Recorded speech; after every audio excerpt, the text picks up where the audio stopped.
story begin with that Marine stabbed when he stepped in to save a woman at a subway station in the Bronx. That violence coming just hours after New York Governor Hochul announced her plan to try to stop the violence. Alfredo Trochet Jr. had just gotten off a number 2 train at the Pelham Parkway station when he saw 2 men harassing a woman and knew he had to act. He talked to Eyewitness News reporter Janice Yu. She's live at the police station in Morris Park with the story. Janice.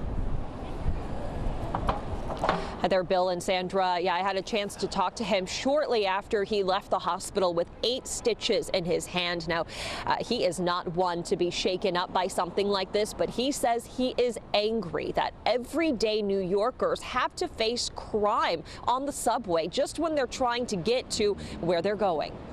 The only person I'm scared is this guy, ex-Marine, devil dog.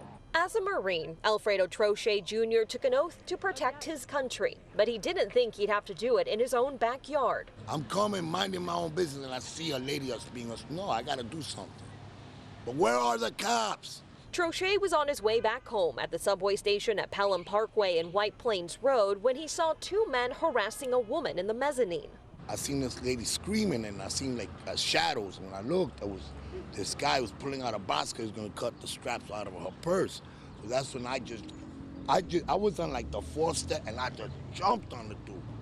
And I started punching, pounding him. Police say the men ran and sped away in a white car. Trochet was bleeding profusely from a stab wound on his hand and made it to a bus stop more than a mile away before he realized he needed medical help. Yeah, I did my own tourniquet. That it was too much. This encounter comes just hours after Governor Kathy Hochul announced 1,000 National Guardsmen and state police officers will flood the subway system to prevent violence. Though Trochet says the lack of action by the state and the city, along with the city's bail reform laws, are leaving people like himself with no choice but to intervene. We tired. I shouldn't see an old lady or you innocently. A man get kicked in the back, huh? A conductor get cut in the neck doing his job, a postman. What is this? Since COVID, this world has gone bonkers.